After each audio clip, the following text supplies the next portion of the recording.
ini yang bergabung bisa lewat Zoom atau lewat Facebook? Lewat Zoom, tapi ada 2 Zoom-nya. Udah belum? Bisa. Apa? Share sekarang. Iya, share. Ada di ini yang untuk kita, terus nanti yang lain. Takutnya kemarin tuh Mas, kalau yang ikut banyak itu pada error. Sekarang ada peningkatan layanan di CM Management.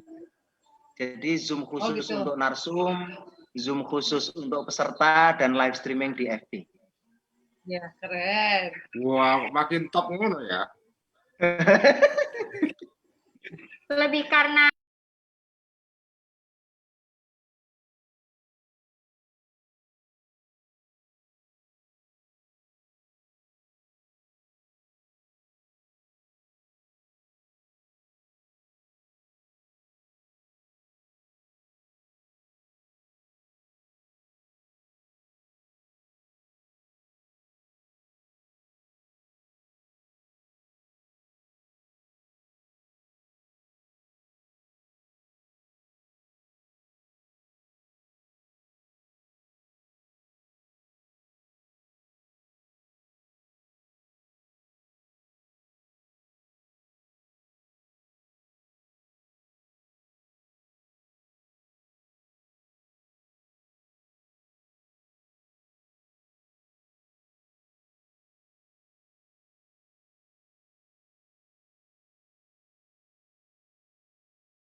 Oke, aduh, saya kayaknya agak pemanasan dulu ini biar nggak nervous.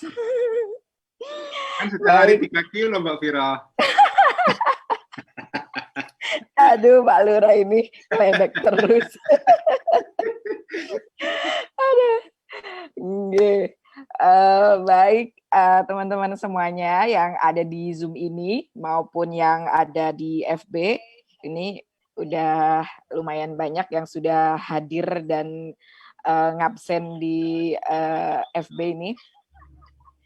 Baik, Assalamualaikum warahmatullahi wabarakatuh. Waalaikumsalam warahmatullahi wabarakatuh.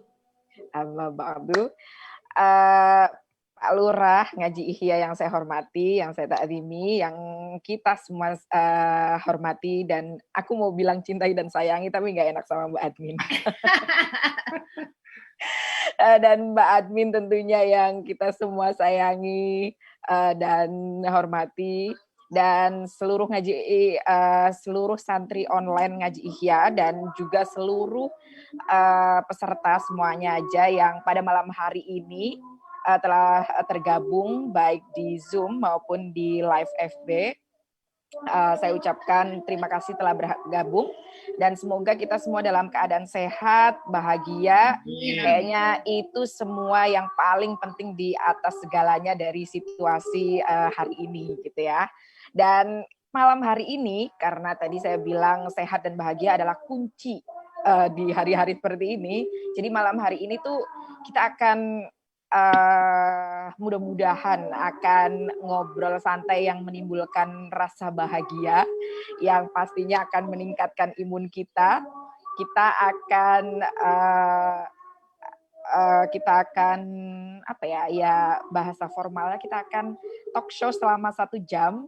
Oke, talk show ini merupakan bagian dari launching perdana. Ini perdana banget. Jadi buat teman-teman, buat sahabat-sahabat, buat Bapak Ibu yang kali ini menyaksikan live launching perdana dari buku catatan Mbak Admin, Bapak dan Ibu, kita semua adalah orang-orang yang beruntung karena ini adalah benar-benar acara perdana kita untuk melaunching catatan buku Mbak Admin.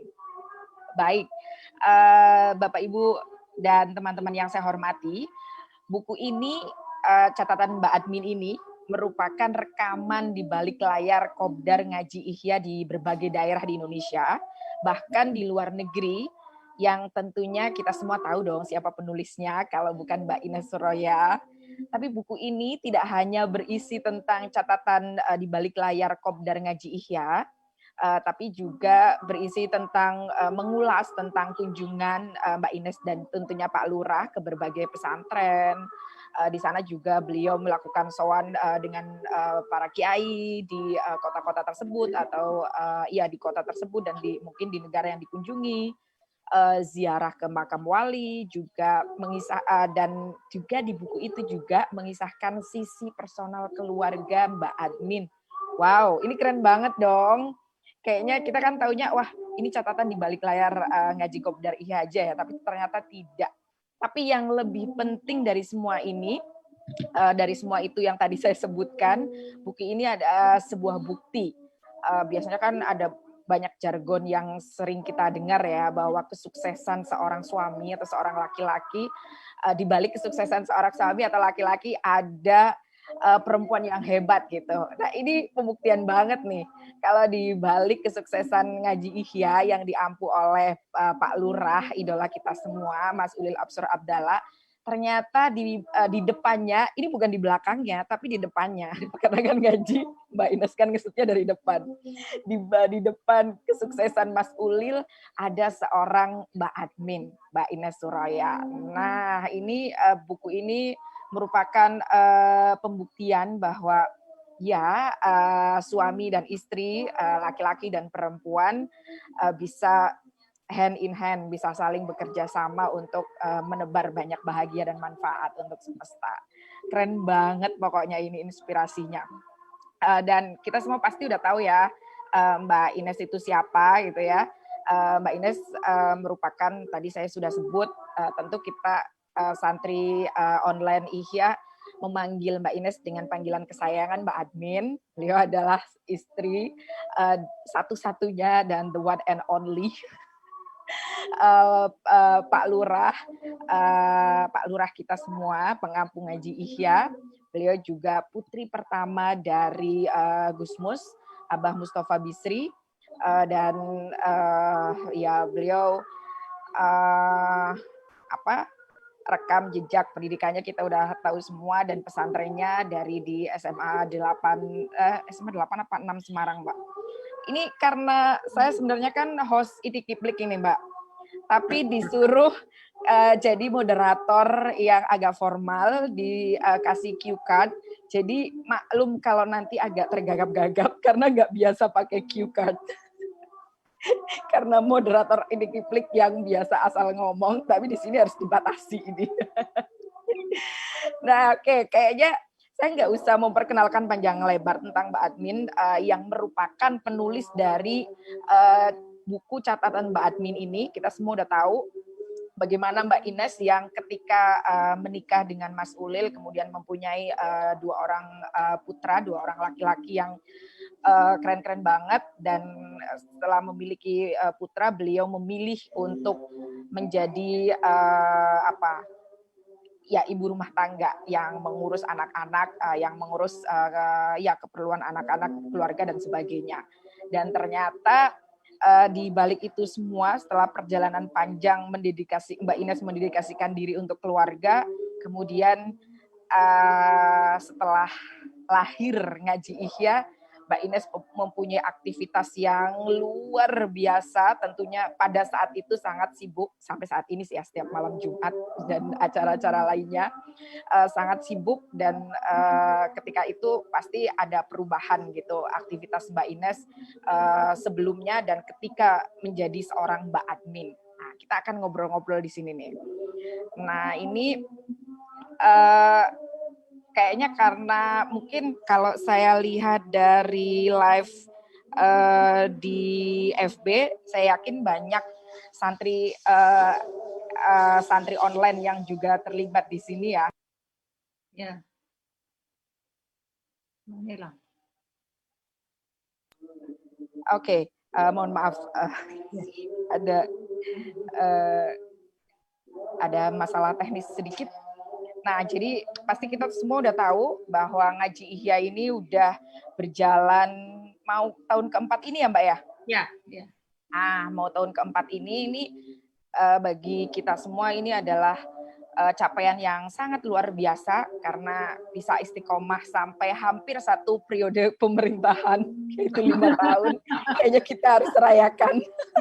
Tapi tentu kita tidak akan memilih siapa Pak Lurah dan Mbak Admin selanjutnya karena kita sudah patenkan bahwa pengampu Ngaji Ihya di ya tentulah di kanalnya Mbak Ines dan Mas Ulil hanyalah Pak Lurah dan Mbak Admin. Nah, ini udah tahun keempat. Dan artinya kalau kita flashback ke belakang, tahun keempat itu kan berarti dunia daring belum begitu populer gitu kan ya Mbak ya? Ya walaupun live Facebook sudah mulai ada lah ya, tapi kan itu belum menjadi mainstream, platform mainstream untuk menyiarkan acara, apalagi pengajian gitu. Nah, ini kita akan bertanya nih Mbak, inspirasinya, kerenteknya itu dari mana gitu? Kok bisa tiba-tiba kayaknya kita siarkan deh, kita buat pengajian Ngaji Ihya online dan sebagainya. Itu tuh dapat dari mana inspirasinya? Apakah dari mimpi, apa ujug-ujug datang, atau memang menganalisa dari teori dan sebagainya, atau seperti apa? Silakan Mbak Admin. Ya, assalamualaikum warahmatullahi wabarakatuh. Saya mau nyapa dulu teman-teman selain Mbak Firoh di sini ya. Ini ada teman-teman yang di Facebook. Ya, di Facebook ini sudah ada Mas Nanang, ada Mbak Ica yang di Hong Kong ya waktu itu ya, Ica File itu. Ada Mas Pak Mong sama Mas Imam Badrus Samsi, ada Kak Ahsan Fuad dan yang lain-lain. Terima kasih sudah bergabung untuk berbicara ngobrol-ngobrol santai dengan kami berdua di sini dalam rangka promosi buku baru saya, yaitu Catatan Mbak Admin yang akan segera terbit bulan ini. Terima kasih sekali atas kehadiran Anda semua. Nanti kalau ada yang mau nanya, nanti bisa lewat kolom di Facebook bisa ya Mbak Viro ya. Oke, saya mau jawab pertanyaan Mbak Viro dulu ya, Mbak Viro, dari mana inspirasinya? Sebenarnya itu tidak serumit itu ya. Jadi alasannya sangat sederhana. Jadi karena saya butuh teman gitu. Karena waktu itu Ramadan 2017 tiba-tiba Mas Ulil nih kangen ngaji kan. Ngaji itu jadi dia baca yang maksudnya dia baca saya yang nyimak gitu kan. Terus saya bayangkan kalau saya nyimak sendirian gitu kan, face to face kan betapa berat gitu kan. Harus fokus benar, terus nggak ada penyemangat karena waktu itu memang anak-anak saya juga nggak selalu bisa ikut kan. Jadi pasti saya sendiri. Terus saya pikir-pikir gimana ya kalau kita siarkan di Facebook gitu kan. Itu jadi apa namanya, modusnya itu cuma nyari temen aja gitu. Jadi supaya walaupun temennya itu di dunia maya, paling tidak kan saya jadi ada berasa nggak sendirian gitu. Dan waktu itu saya ya nggak berharap banyak. Saya waktu itu paling ya kalau ada teman-teman saya yang apa namanya bergabung ya alhamdulillah gitu kan. Ternyata sambutannya luar biasa waktu itu, sampai saya juga kaget-kaget sendiri loh. Ternyata kok banyak yang suka gitu, dan alhamdulillah. Dan kadang makin kesini itu kadang-kadang saya juga kalah sama santri online yang lain. Terus terang ya ini ya, kadang-kadang saya itu kan ngadmin sambil sibuk, misalnya share ke Instagram, ke Twitter, jawab ini, jawab itu. Jadi kadang-kadang saya malah nggak fokus nyimak pengajiannya Pak Lurah. Maaf ya Pak Lurah. Jadi kadang-kadang saya nyimaknya itu delay. Jadi nanti saya nyimak ketika sudah saya posting di Facebook, YouTube, kemudian saya lagi nyimak ulang gitu. Karena kalau pas on-site itu kadang-kadang saya malah nggak fokus karena harus di multitasking gitu. Gitu Mbak Viro. Waduh, itu dari multitasking tadi. Nah, monggo diunjuk. Ini kata Mas Abdul Ghafir, monggo ujungkannya dipun sinambi. Iya, ya, harus banget ini. Nah, Mbak Ines, tadi kan Mbak Ines bilang kalau Mbak Ines tuh harus multitasking gitu ya. Mengadmini pengajiannya Pak Lurah, kemudian juga harus baca-baca. Saya sering lihat, kebetulan saya kan santri online dari awal lahirnya pengajian Ihya. Ya. Jadi saya ingat banget ikut komen juga yang nggak mengenakan, Mbak Ines itu goyang-goyang dan sebagainya. Nah, kayaknya sedikit Mbak Ines ceritakan bocorannya. Awal-awal tantangannya melakukan live streaming ngaji Ihya itu apa-apa aja, Mbak? Ya, tantangannya waktu itu sempat ini ya, banyak sekali ya, karena terus terang kan saya itu ngambil istilahnya kayak nekat ya, bisa dibilang ya, karena nggak punya ilmu soal live streaming, dan bukan vlogger, nggak ada kemampuan khusus untuk dari secara teknis ya.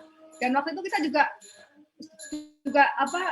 kitabnya nggak yamik ya gitu. Jadi kita gimana nih mau, jadi belum ada sama sekali persiapan gitu. Jadi ketika hari pertama itu kita sebelum sore-sore gitu, sebelum kan kita jadwalnya habis tarawih ya, sore-sore kita coba dulu pakai mic. Kebetulan dia punya clip on mic itu udah lama tapi jarang dipakai.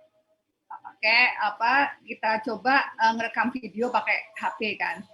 Ternyata suaranya kecil banget, artinya dari mic itu nggak masuk gitu.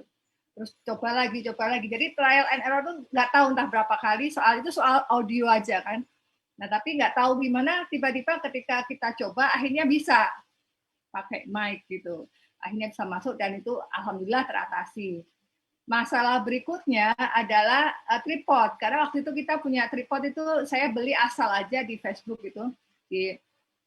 Waktu itu belum terlalu kenal online shop seperti sekarang. Jadi dulu pokoknya ada yang nawarin di Facebook, ya sudah saya beli gitu, dan mereknya juga nggak jelas gitu. Nah ternyata ya itu ada masalah di holder HP-nya itu, ternyata lemnya nggak kuat, jadi tiba-tiba ada HP jatuh lah apalah gitu, pokoknya dramatis banget lah awal-awal itu. Jadi tapi ya berproses ya, lama-lama ada banyak teman yang kemudian saya bilang sama Hamzah nih beli holder di mana sih? Hamzah yang punya Alif itu kan, Alif IT. Terus wes Mbak tak kirim, aku ada nih di kantor kata. Jadi dikirim tripod sama dia. Terus kemudian Pak Lurah ini baru ingat kalau dia tuh punya tripod yang profesional, dulu dipakai buat kamera di SLR, dan akhirnya kita keluarin lah itu dari gudang ya, maksudnya dari perpustakaan di atas, kita fungsikan itu, dan alhamdulillah sejak pakai tripod itu aman, jadi tidak ada lagi insiden yang memalukan ya, jadi ada pakai karet atas segala itu dulu udah, alhamdulillah sekarang sudah tidak ada. Jadi tapi awalnya ya itu ada soal teknis aja, karena memang saya tidak punya pengalaman sama sekali. Nah kemarin itu pada perjalanannya ada yang nawarin, Mbak kenapa nggak pengen dibikin lebih profesional gitu ya, maksudnya kayak seperti ini ya, kayak Cak Maskur ini ada running text-nya gitu kan, terus ada multi angle gitu kan.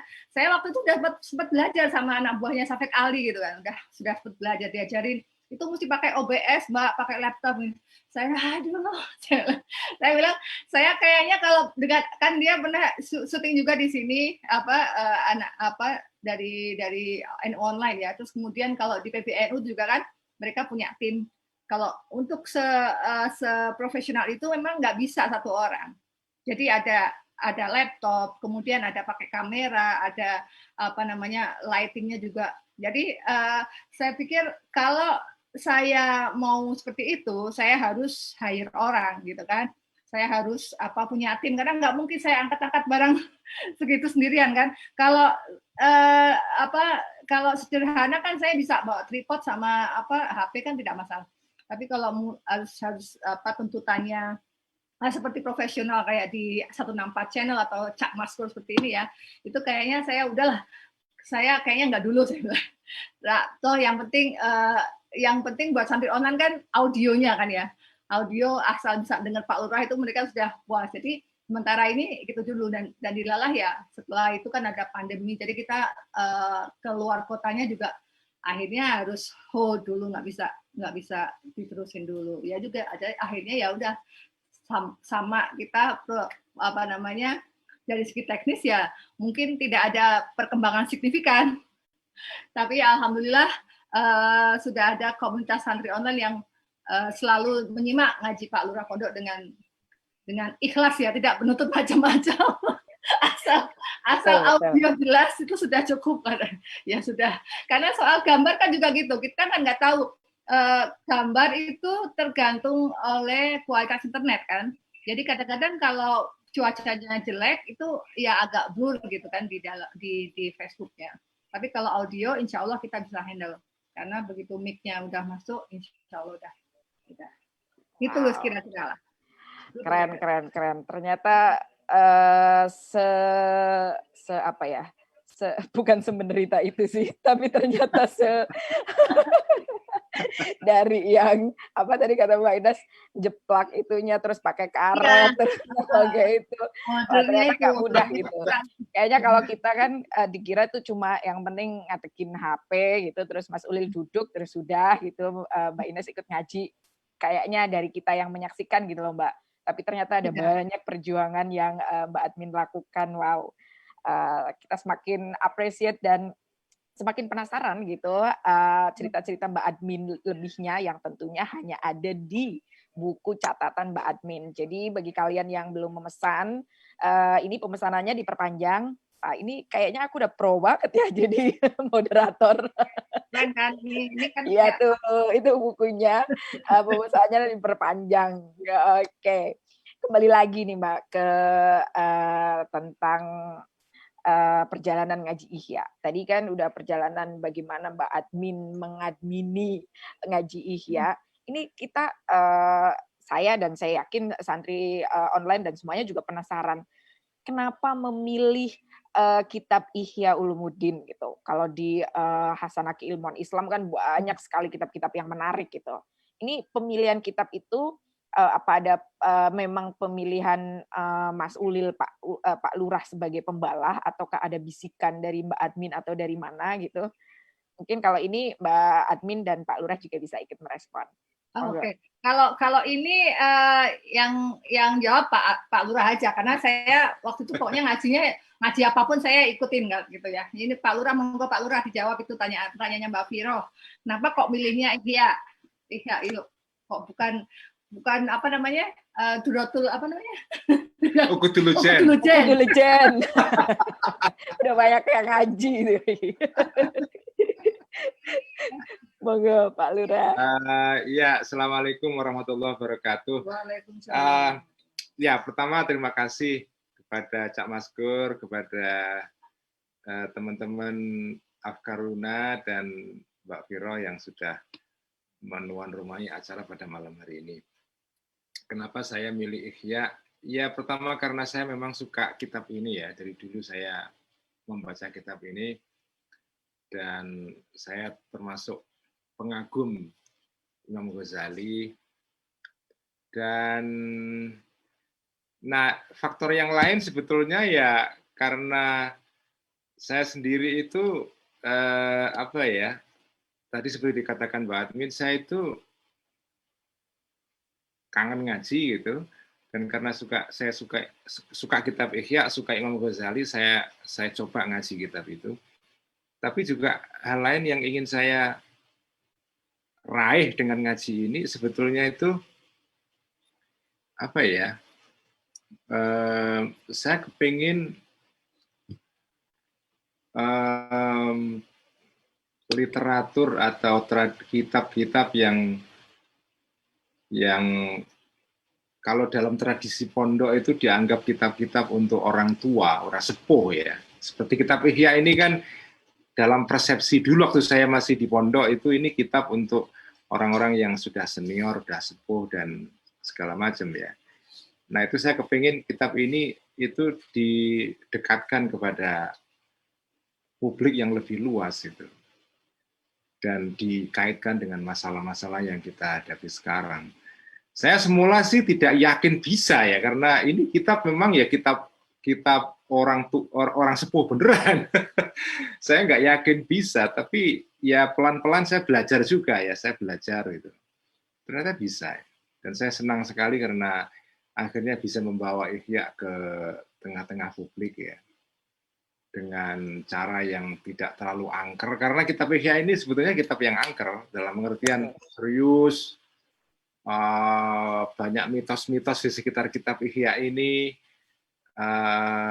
sama dengan kitab Hikam juga, itu juga apa ya, kitab yang angker tanda kutip, itu serius sekali ya.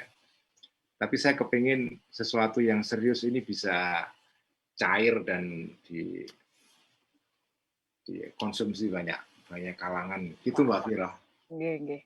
Kayaknya ini keinginan Pak Lurah terkabul ini, bahwa menghadirkan kitab Ihya yang angker gitu, yang memang kalau di pesantren-pesantren salaf atau pesantren-pesantren besar yang ngaji Ihya itu kan santri-santri yang udah aliyah dan seterusnya gitu loh Mas. Kalau santri-santri macam saya ke bawah itu kayaknya kok sungkan gitu, mendingan ngaji Ongkudulujen gitu atau Quratul Uyun gitu. Kalau di Brebes ini juga ada Kiai Subhan itu juga ngaji kitab Ihya itu setiap bulan Ramadan, dan itu juga yang ikut pasti santri-santri salaf, santri Lirboyo atau santri Ploso dan lainnya. Itu sangat angker. Tapi Mas Ulil benar-benar menghadirkan kitab Ihya itu menjadi ringan. Terbukti banget karena Mas Ulil di pengajian Ihyanya, santri online-nya ada santri online Ubres gitu. Mana ada gitu kan ngaji Ihya gitu diikuti oleh para santri-santri Ubres yang ngajinya itu sambil Ubres gitu. Jadi udah benar-benar berhasil gitu keinginan Mas Ulil untuk menghadirkan wajah Ihya menjadi wajah yang ringan yang bisa dinikmati oleh semua kalangan, termasuk kalangan Ubres macam saya. Baik, Mas Ulil dan Mbak Admin. Ini ngaji Ihya kan udah masuk tahun keempat. Ini termasuk pengajian online yang sangat konsisten, yang istiqomah gitu dalam bahasa kita. Dan pasti kan ada tantangan-tantangannya gitu loh ya Mbak. Dalam 4 tahun ini bagaimana sih menjaga keistiqomahan itu gitu. Terus apakah pernah merasa bosan gitu, umpamanya Mbak Admin, aduh saya tuh capek, atau saya tuh kalau pengen rebahan gitu macam santri Ubres gitu kan, atau apa gitu. Kalau kita santri Ubres kan benar-benar ngajinya bisa sambil rebahan, atau kalau lagi serius benar-benar yang wudu pakai mukena dan menghadirkan situasi pesantren. Tapi kan itu situasional gitu. Kalau Mbak Admin kan harus gitu, harus menyiapkan segalanya, harus duduk manis di depan Pak Lurah dan sebagainya. Itu pernah nggak sih Mbak terbesit, udahan ya kita kayaknya mungkin sampai di tahun keempat deh, atau bisa nggak ya sampai mengakhiri sampai hatam dan sebagainya. Monggo Mbak Admin. Jadi ya namanya manusia ya kan, capek, kemudian agak-agak bosen itu ya kan wajar. Tapi sebenarnya kita itu saling menyemangati, dan dari sisi yang capek itu tentu saja lebih ke Pak Lurah Pondok ya, karena kan dia dia sebelum ngaji tuh mungkin ini banyak yang nggak tahu. Jadi sebelum ngaji tuh dia belajar dulu, jadi nggak asal gitu langsung. Jadi sore atau malam sebelum itu dia apa istilahnya, apa Mas istilahnya? Apa itu? Ngaji semuanya ini dulu Mutolaah. Ya, mutolaah ya Allah. Persiapan. Jadi kadang-kadang ada waktu itu, aduh saya kok capek ya gitu. Saya biasanya yang ngasih semangat, udahlah Mas, kalau apa namanya, kalau nanti berhenti itu biasanya susah mulai lagi. Ini sama seperti kalau dia menyemangati saya dalam hal olahraga kan ya. Saya itu kan orangnya paling males. Jadi saya bilang, ayo Mah, nanti kalau nggak olahraga, kalau kelamaan berhenti tuh mulainya lagi males. Nah, dalam hal ngajinya ini saya yang gantian begitu. Jadi kadang-kadang dia, Mah, saya kok ya capek ya rasanya ya ternyata ya. Terus ini, udahlah Mas, ayo kita online, kalau misalnya capek ya sudah cuman sebentar aja, sebaris dua baris, pokoknya inilah, pokoknya kita hadir untuk santri online gitu, saya bilang gitu. Dan apa namanya, dan akhirnya yaitu yang terjadi begitu. Jadi ketika dia bilang capek, saya yang kasih semangat, dan sebaliknya dia juga tidak terlalu menuntut saya harus selalu tampil sempurna, misalnya sekeren ini ya gampangnya. Jadi kalau dia selalu dinas ya, jadi selalu wudhu, pakai lengkap lah ya, karena tapi kalau dari segi saya, dia tidak menuntut itu, karena dia juga paham ada kalanya ngaji saya dalam kondisi dilep. Pasti tahu dong Mbak Firah ya. Jadi lagi ada bulanan itu saya dia tahu banget, karena saya pasti lemes kalau itu. Jadi dia tidak masalah, saya justru kadang-kadang udah Mama tiduran aja gitu.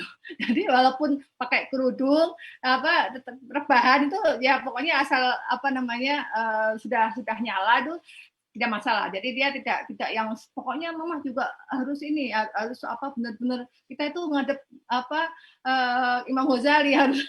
Enggak, alhamdulillah enggak. Jadi kita agak dalam hal itu dia sangat memberikan kelonggaran. Jadi paham lah. Jadi kadang-kadang saya juga kan sering masalah saya itu selain bulanan itu, kadang-kadang saya kan punya alergi debu yang parah Mbak Viro. Jadi kalau pas lagi kambuh itu kadang-kadang bersihnya itu mengganggu. Jadi orang bilang, Mbak Ani sakit ya, itu sebenarnya kadang-kadang bukan selalu berarti saya flu, tapi pas lagi kambuh aja.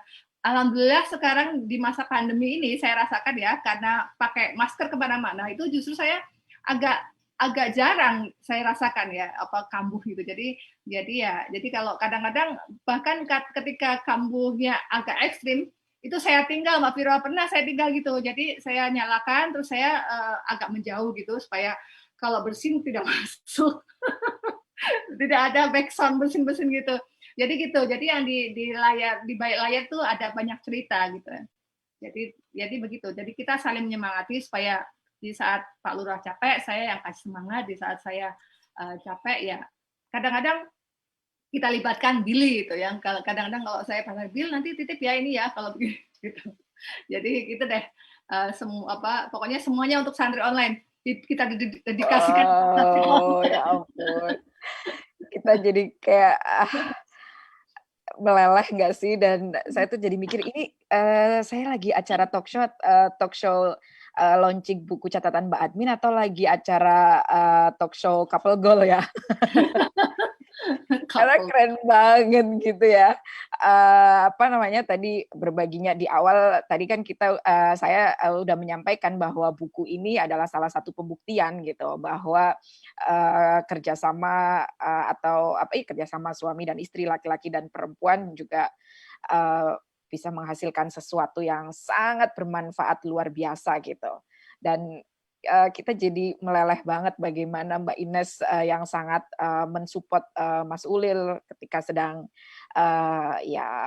up and down lah ya, wajar ketika sedang agak tidak bersemangat, dan bagaimana Mas Ulil ternyata sangat luar biasa banget ya ketika Mbak Admin sedang mau rebahan karena ada kondisi-kondisi tertentu yang memang mengharuskan Mbak Admin mood-nya lagi turun dan sebagainya.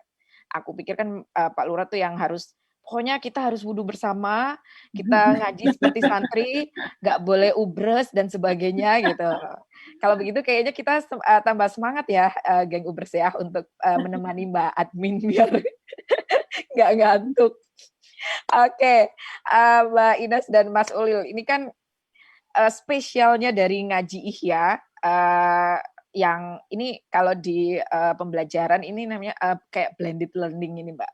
Jadi ada sistem pakai daring dan luring gitu.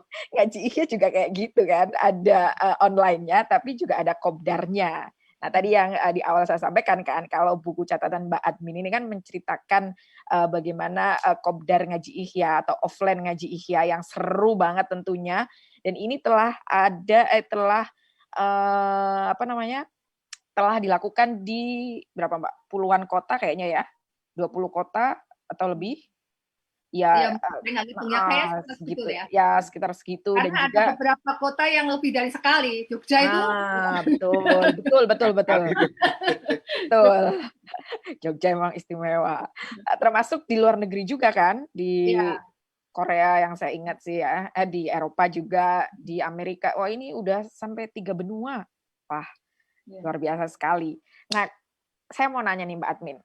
Yang paling, saya kan ngikutin banget gitu ya, kalaupun nggak ikut Mbak Admin ketika lagi kopdar di situ, saya kan ngikutin catatannya gitu. Nah, yang paling mengesankan kota mana yang Mbak Admin datangi ketika melakukan kopdar Ihya yang paling berkesan dan berkesannya tuh apanya gitu? Mengapa kota atau momen atau event ketika melakukan kopdar ngaji Ihya itu? Monggo Mbak Admin. Setiap gini ya Mbak Viro, setiap kota, setiap tempat yang kita datangi itu selalu membuat kesan yang tersendiri buat buat kami berdua ya. Selalu, jadi kita itu pertama kali kita datang keluar kota itu di Purwokerto kan, di Purwokerto waktu itu di tempatnya Kiai Abbas Muin, ada Pak Ahmad Tohari. Pak Tohari itu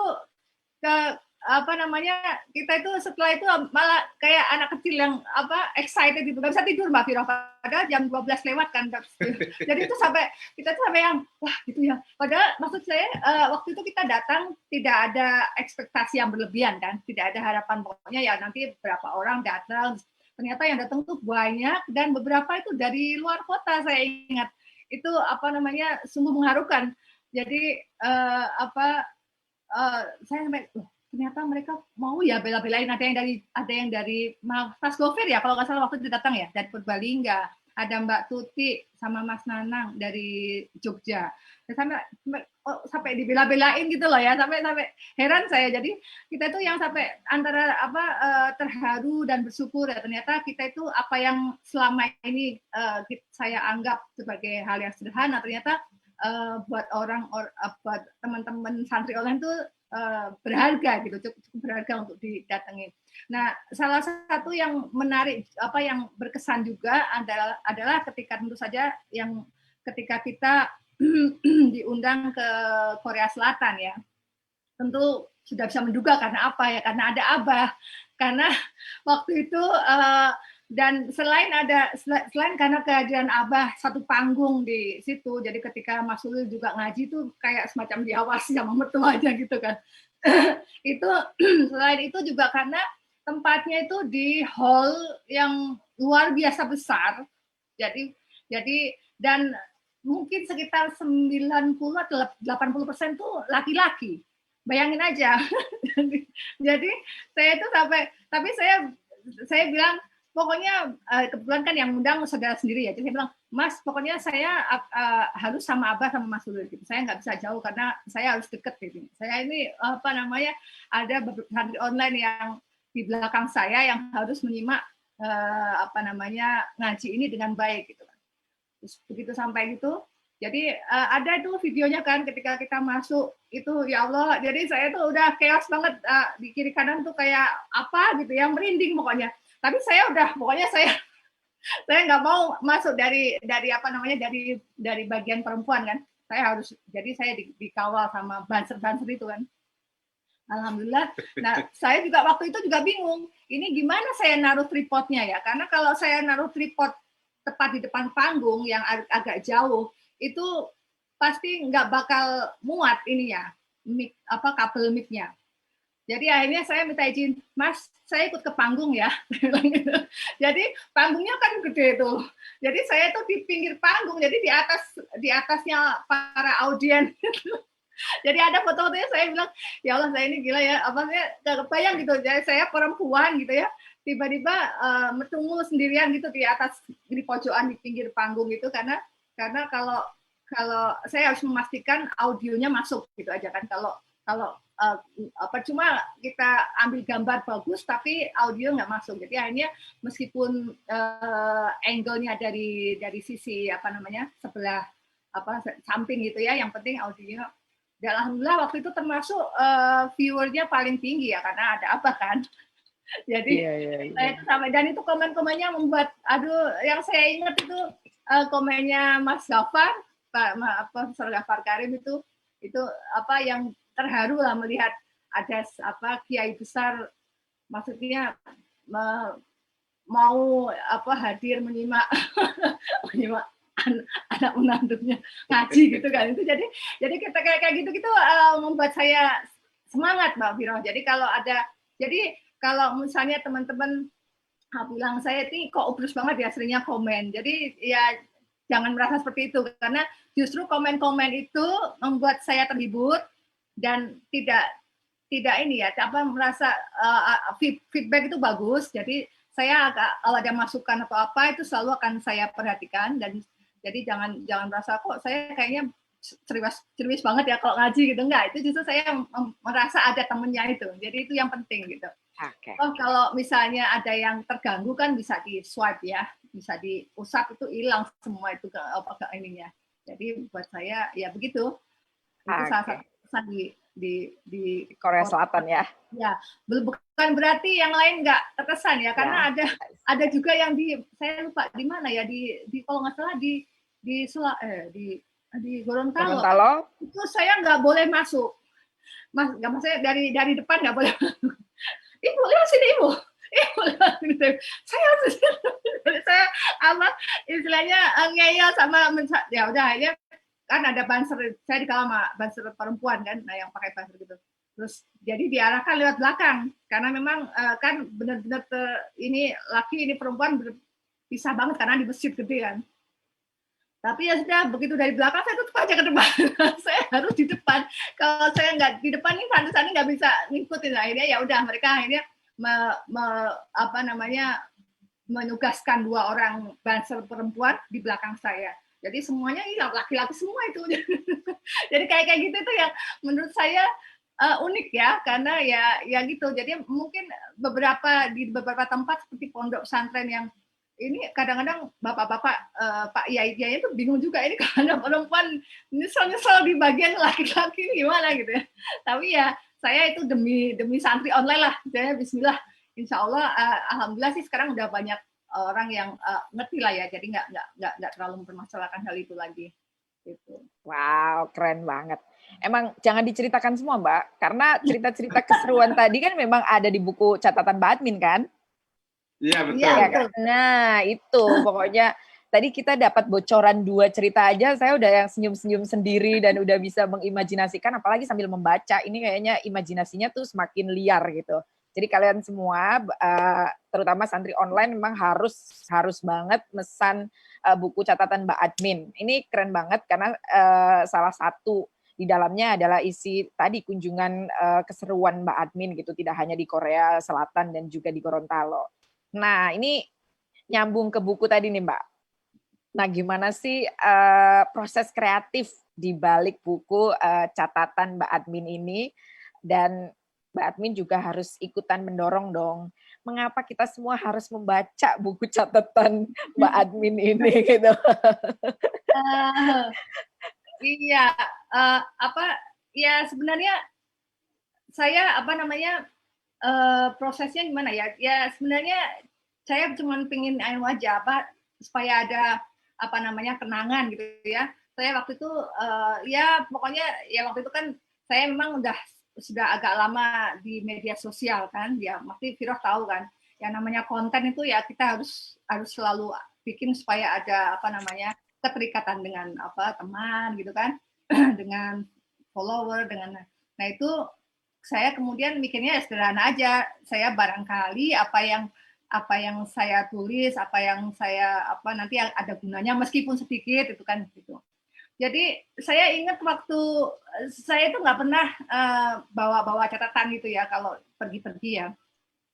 Apa namanya termasuk ketika acara Kopdar, saya itu tidak misalnya bawa ada kan yang bawa buku notes kemana-mana, nulis apa namanya apa yang ini. Saya bukan termasuk yang seperti itu. Jadi saya menulis hampir semua catatan Mbak Admin yang saya tulis tuh saya tulis ketika saya sudah kembali ke Jakarta, sudah kembali ke rumah, dan itu saya refresh menggunakan salah satunya hanya menggunakan HP aja. Jadi dari foto, makanya saya kan sering di mana-mana kan sering foto itu sebenarnya untuk bekal untuk menulis catatan itu foto misalnya di apa namanya di bandara ketemu siapa, kadang-kadang kita nggak tahu ketemu apa teman-teman yang nggak sengaja ketemu siapa, terus kemudian bagaimana apa namanya kondisi misalnya di kota itu, terus kemudian diajak makan kemana, itu semua kan bisa kita lihat dari foto-fotonya kan. Jadi buat saya foto-foto itu penting. Yang kedua dari percakapan di WhatsApp. Jadi kan saya selalu koordinasi dengan apa namanya panitia sebelum, ketika dan setelahnya. Jadi itu semua saya tidak akan clear chat sebelum saya kelar nulis catatan Mbak Admin. Jadi makanya ada beberapa orang yang mengutak saya dengan cara telepon, saya nggak terima. Salah satu alasannya karena itu, kalau telepon itu begitu kita ngomong udah begitu ditutup kan kita tidak ada record ya, jadi tidak ada catatan. Jadi kadang-kadang saya sering lupa. Tapi kalau misalnya berkomunikasi via teks tertulis itu kan selalu ada. Jadi misalnya dia janji misalnya dia bilang nanti acaranya tanggal sekian, terus gimana, kayak semuanya ada detail, dan itu sangat berguna untuk saya ketika menulis catatan perjalanan Kopdar di suatu tempat. Saya ingat waktu itu ketika saya nulis Kopdar di Malang, salah satu teman saya yang dulu sama-sama di Kerapia itu bingung gitu waktu di komen. Saya tuh nggak pernah lihat Mbak Ines nulis waktu saya, kan dia menemani saya ketika jemput sampai kemudian ke acara-acara itu. Saya nggak pernah lihat Mbak Ines tuh nulis apa gitu di HP-nya juga enggak, tapi kok bisa ya nulis detail itu katanya. Jadi saya bilang ya itu kuncinya di situ. Jadi saya berbekal foto. Jadi ada beberapa foto yang misalnya nggak layak tayang, tapi saya perlukan untuk infonya, misalnya nama warungnya, terus apa namanya, misalnya jalan di mana, kayak gitu. Itu saya buat sebagai sumber info dari gitu. Kira-kira begitu. Wow, luar biasa banget. Ini benar-benar catatan jadi ya Mbak ya. Benar-benar juga catatan ya tadi dari bahkan rekaman WA dan sebagainya gitu. Luar biasa banget. Makanya ini sangat detail, sangat rinci, dan ini kayaknya nggak harus santri online Ngaji Ihya nih yang memiliki, tapi semuanya juga harus memiliki, karena buku ini juga referensial banget untuk para penulis-penulis traveling. Nah, ini kan buku catatan perjalanan gitu. Kan ada banyak model gitu mencatat perjalanan gitu, termasuk perjalanan Mbak Ines dalam melakukan Kopdar Ngaji Ihya. Jadi buku ini penting banget untuk kalian semua miliki.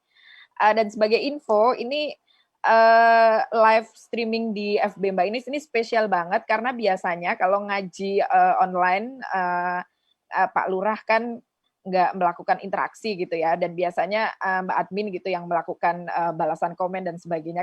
Tapi di malam hari ini tuh spesial banget, makanya santri online harusnya sih gabung gitu, karena online kali ini Pak Lurah benar-benar interaktif banget di kolom chat, perhatikan gitu. Menggantikan posisi Mbak Admin. Menggantikan posisi Mbak Admin. Benar-benar mubadalahnya ini di sini. Ini menggantikan posisi Mbak Admin banget, biar Pak Lurah tuh merasakan bagaimana menjadi seorang Mbak Admin dan bagaimana meladeni para ubreser. Begitulah Pak Lurah rasanya. Karena tadi Mbak Admin ngomong Mbadalah, ini kebetulan banget. Wah, ini bridging-nya tadi saya bingung nih. Karena tiba-tiba saya dikasih cue card, terus termin sesi kedua katanya sesinya talk show sesi yang tak semua orang tahu. Dan ternyata pertanyaan-pertanyaannya itu pertanyaan relasi Mas Ulil dan Mbak Ines gitu. Ini bukan dari saya ya Pak Lurah ya, tapi ini saya moderator yang idik-iplik ini dikasih cue card yang saya juga agak bingung ini nanti flow-nya gimana, tapi oke lah, saya akan membacakan saja dan menyampaikan. Dan bagi teman-teman yang ada di live FB, saya juga mengamati semuanya. Jadi teman-teman santri online dan yang bukan santri online juga, semuanya bisa berkomentar dan bisa menyampaikan pertanyaan. Nah, tadi kita udah ngobrol banyak, salah satunya juga Mbak Ines dan Mbak Admin yang membuat hati saya bergetar. Bagaimana relasi beliau ini dalam mewujudkan ngaji Ihya ini masuk ke rumah, bahkan ke kamar kita semuanya gitu. Dan itu ternyata kerjasama yang sangat mengesankan banget antara Pak Lurah sebagai suami dan Mbak Admin sebagai istri. Nah, kita akan flashback jauh ke belakang, Mbak. Ini pertanyaan pertamanya nih, Mbak. Gimana? Moderator kacau banget ya. Gimana?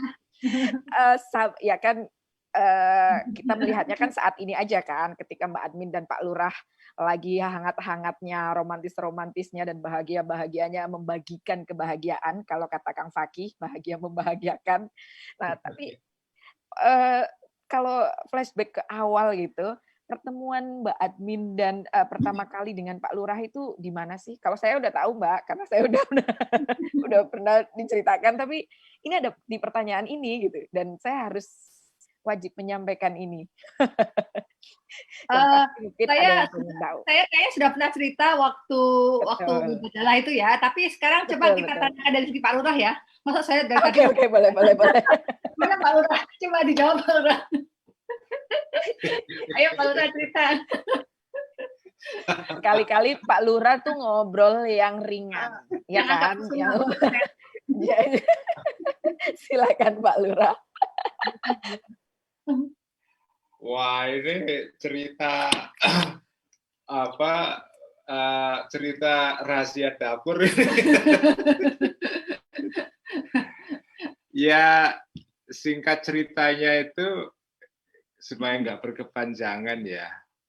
Intinya itu adalah begini. Saya itu dulu ini membongkar rahasia ya. Saya itu dulu ketika masih muda itu punya impian begini. Saya tuh kepingin kepingin melakukan lompatan budaya. Dalam pengertian, saya ini kan datang dari keluarga santri NU gitu ya. Saya tuh kepingin kalau bisa menikah dengan seseorang yang datang dari background yang berbeda. Misalnya Muhammadiyah atau pokoknya yang bukan keluarga NU dan bukan keluarga kiai. Jadi saya tuh kepingin cross cultural gitu ya Pak, kepingin ya supaya nggak monoton lah ya. Jadi itu impian saya dulu ketika masih muda itu ya. Jadi saya kepingin melintasi batas-batas budaya dalam keluarga saya. Saya kepingin kalau nanti nikah saya menikah dengan orang yang dari latar belakang kebudayaan, latar belakang keluarga yang berbeda itu.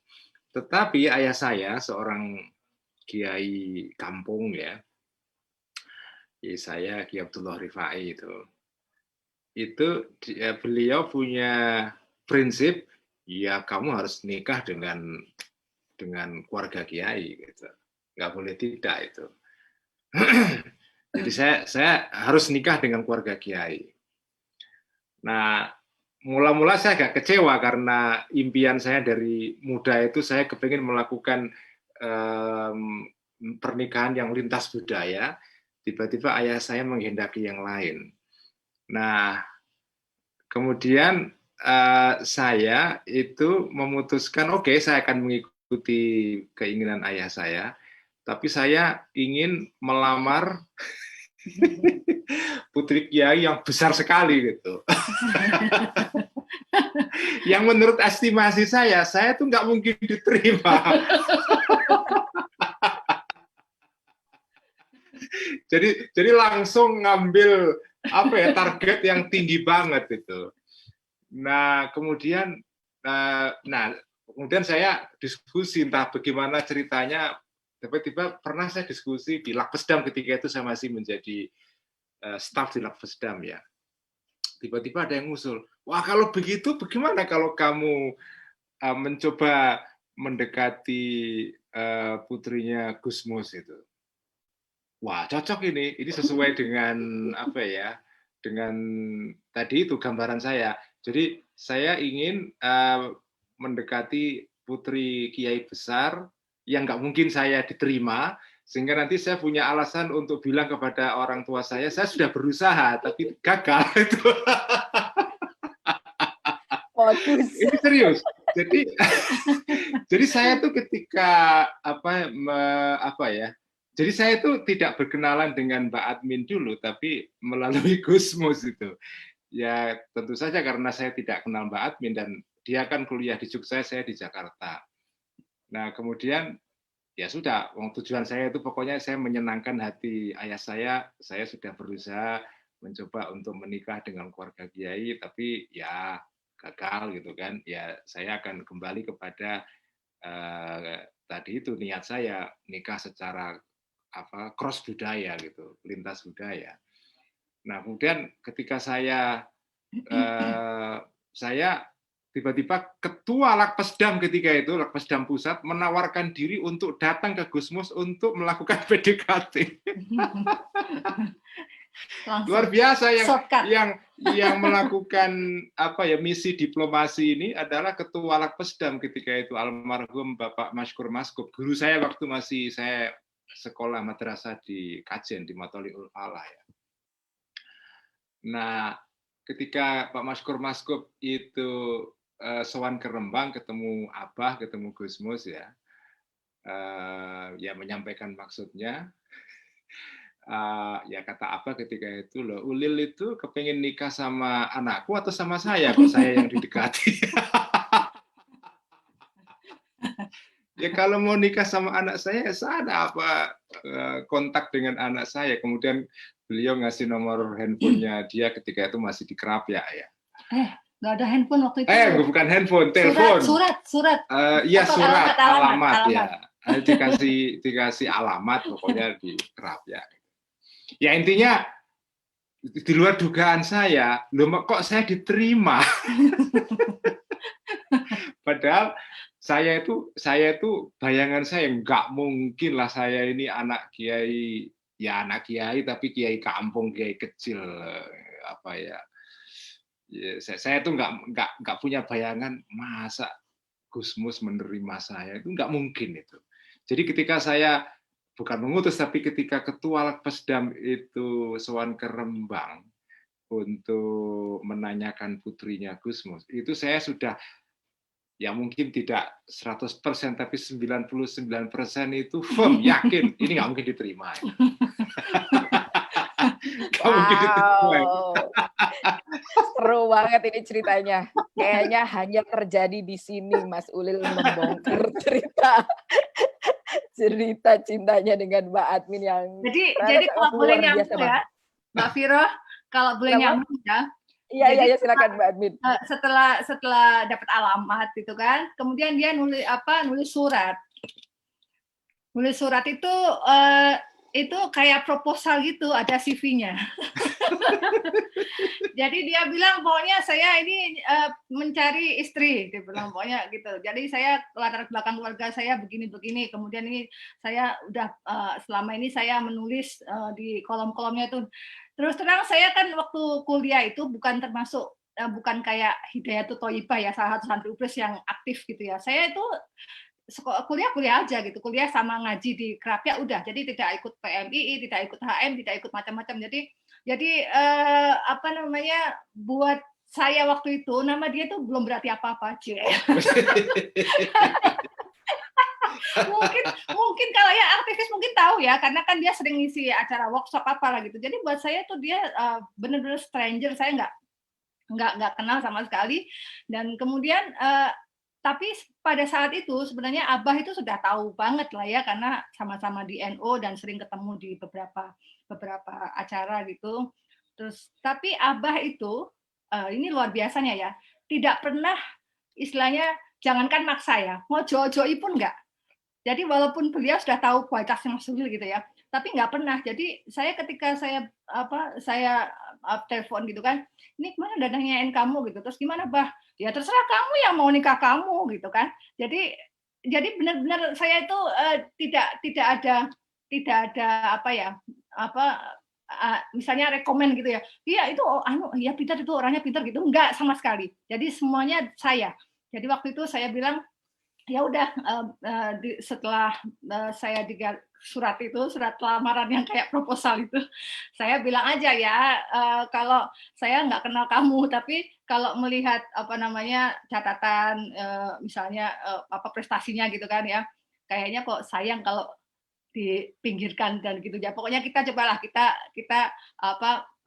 saling kenal dulu. Apa yang nanti kalau kamu misalnya kalau kita menikah itu menurutmu sosok istri seperti apa ya, nggak kayak gitu. Jadi langsung aja Mbak Viro. Jadi pendekatannya itu nggak yang gitu. Jadi langsung to the point aja. Jadi nanti dan ketika dia bilang ya pokoknya nanti kalau saya itu pengennya istri ya yang sesuai maksudnya tidak akan mengekang. Jadi mau ngapain, mau jadi wanita karir, mau jadi ibu rumah tangga, mau apapun selama masih dalam koridor kebaikan dia akan support. Nah itu yang membuat saya akhirnya menerima gitu ceritanya.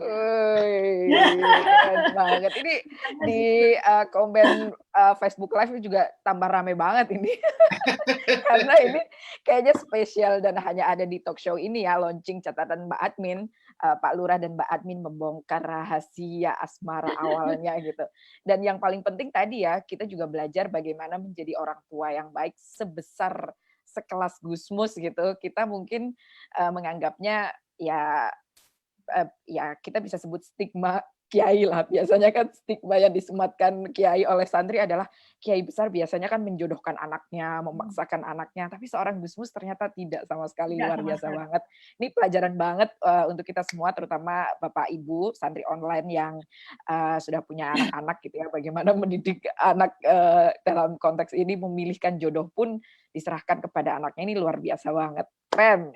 Nah, ini tadi kan ya, Mbak Viro, sebentar. Ya? Jangan salah ya, di depan saya Abah itu tidak bilang apa-apa sama sekali. Tapi ketika udah mengkondisikan semuanya.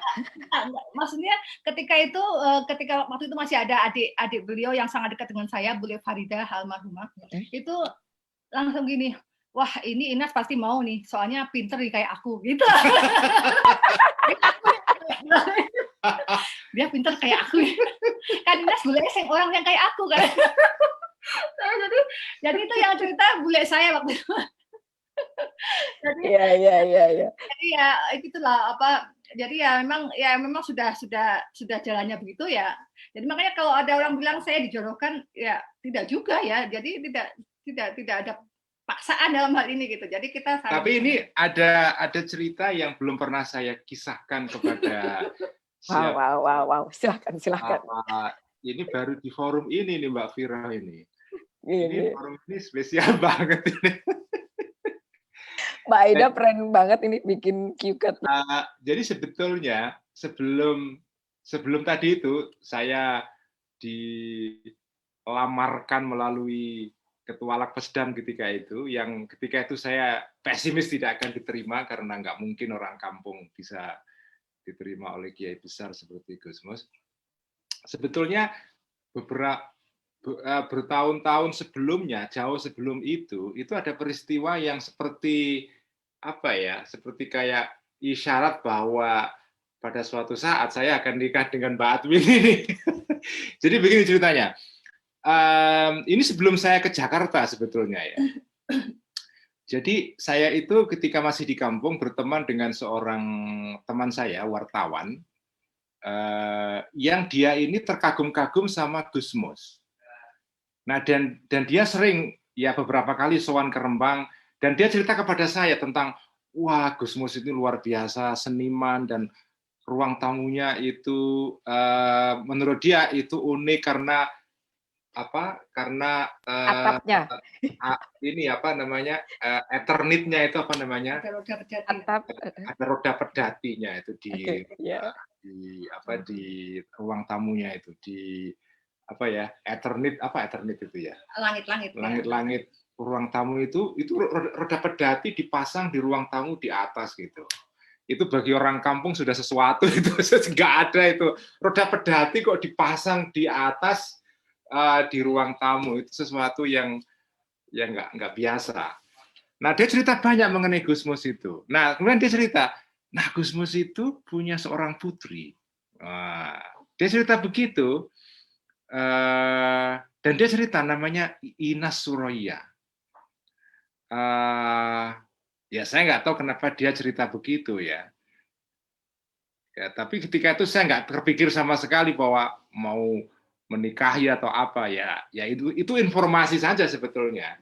Tapi yang menarik ternyata saya nikah dengan Mbak Ina Suroya beneran kan. Nah waktu saya nikah itu teman saya ini wartawan ini kemudian menjadi fotografer yang mengabadikan seluruh pernikahan saya yang walimah yang resepsi yang di kampung saya di Cebole ya. Jadi itu yang menjadi fotografer dia. Udah almarhum dia. Dia ini kakaknya Mas Islah Gusmian.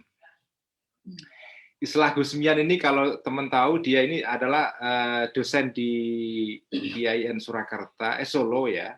Ya, Solo dan dia ahli mengenai tafsir ya. Nah itu kakaknya Islah Gusmian ini. Udah meninggal tapi. Nah, jadi dia ini dulu bercerita pertama kali mengenai Gusmus. Ketika itu saya belum pernah ke rumah Gusmus. Ya saya pernah ke Rembang itu sekali saja waktu Kiai Bisri Mustafa, bapaknya Gusmus, wafat tahun 77 ya. Ketika itu saya masih sekolah ibtidaiyah di kampung, itu kan seluruh kecamatan daerah saya, itu kan rombongan naik truk, ada ratusan truk berbondong-bondong ke Rembang untuk takziah Kiai Bisri Mustafa. Itulah pertama kali saya ke Rembang yaitu. Kedua kali saya tahu mengenai Gusmus itu ya diceritakan oleh teman saya ini. Lah kok tiba-tiba kok nikah beneran? Wow, luar biasa. Wah, semakin banyak bocoran-bocorannya ini semakin asik pokoknya di talk show launching buku perdananya Mbak Admin, catatan Mbak Admin. Ini seru banget. Tadi tahan dulu Mas Ulil tadi kan udah buru-buru cerita pas di pernikahan nih. Nah, ini soalnya banyak kayaknya pada para santri online pada semangat-semangat semuanya nih Mas Ulil nih. Komen-komennya ada yang emes, ada yang cie-cie, ada yang apalah gitu ya. Ada yang kepengen ditulis sebagai novel. Wes gitu, ada yang bisa difilmkan gitu. Nah tadi Mas Ulil sebelum ke pernikahan tadi kan tadi belum kenal kan, hanya ke Abah gitu, kemudian nyurati, membuat proposal dan tadi kata Bunyai KGI, apakah proposalnya juga sekaligus RAB? Nah, pas mengirimkan proposal, pasti kan sebelum akhirnya memutuskan menikah itu kan pasti mungkin di balasan surat atau di pertemuan itu. Nah, kira-kira apa kesan Mas Ulil pertama kali ketika bertemu atau ketika mendapat respon dari Mbak Inas? sampai akhirnya Mas Ulil memutuskan dan akhirnya Mas Ulil menguburkan cita-cita untuk melakukan lompatan budaya tadi. Gimana Mas Ulil? Pertemuan yang Jadi setelah saya dibantu oleh Ketua Lakpesdam tadi itu untuk menanyakan mengenai Mbak Admin ini melalui Gusmus ya. Kemudian kan beliau menyarankan saya kontak langsung dengan Mbak Inas. Kemudian ya kita surat-suratan. Nah, saya itu dulu saya itu termasuk orang yang suka menulis surat dulu. Dan suratnya panjang. Saya itu kalau nulis surat itu bisa 5 halaman, 3 halaman. Karena itu saya anggap ketika itu sebagai artikel aja. Tulisan tangan begitu. Dan tulisan tangan itu. Dan itu tidak hanya saya lakukan kepada Mbak Admin saja ketika itu ya. Kepada ayah saya kalau nulis ketika saya mondok di Sarang dulu, kalau nulis surat kepada ayah saya itu bisa 3 halaman. Dengan dengan aksara Arabegon. Jadi saya surat-suratan selama ya kita ta'aruf tanda kutip ala pesantren lah ya selama kira-kira setengah tahun gitu. Ya kesan saya terhadap Mbak Admin ya ketika itu oke, ini kayaknya ya tentu oke kan karena ini putrinya Gusmus ya saya nggak kebayang sama sekali ya. Meskipun ketika itu saya itu juga nggak bisa bayangin gimana ya saya kok ketika itu kan ya saya nggak punya apa-apa ya, benar-benar saya nggak punya apa-apa itu, tapi ya kok bisa ya nekat saya nikah itu nggak punya apa-apa berani itu kadang-kadang saya juga heran ketika itu. Tapi yang saya kagum kepada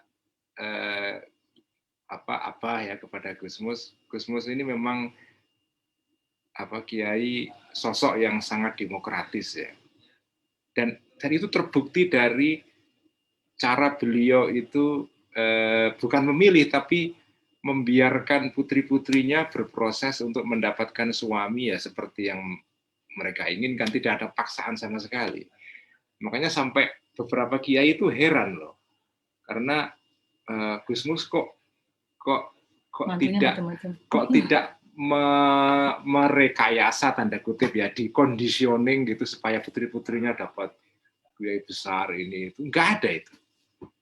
Itu buat saya itu sekarang saya mengapresiasi Abah ya, Gusmus itu makin tinggi karena yaitu sikap, kalau saya menyebutnya ini sikap rohani ya. Saya pernah bercerita misalnya Mbak Viro, boleh ya saya sedikit agak ngelantur ya. Silakan. Jadi ini tentang mertua saya, tentang Abah ini, yang bagi saya itu spesial banget. Pertama tadi itu beliau itu tidak pernah mengarahkan untuk misalnya putri-putrinya itu dapat cowok itu yang begini. Ya pokoknya cowok yang pantas gitu aja ya. Tapi tidak harus kiai besar, datang dari keluarga dari latar belakang kiai besar itu enggak itu.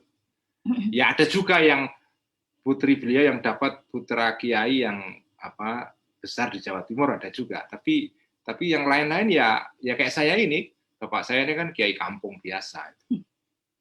Nah, tapi ya itu sikap beliau yang demokratis itu buat saya yang menarik sekali. Salah satunya itu yang membuat saya kagum ya, pernah saya tulis di FB itu, di Facebook.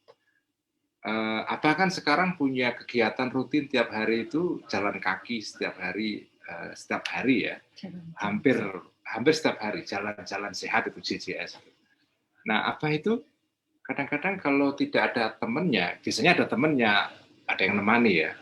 Kalau misalnya nggak ada orang yang bisa nemani beliau, itu beliau juga jalan kaki sendiri dari rumah ke alun-alun sendirian, nggak ada yang ngawal.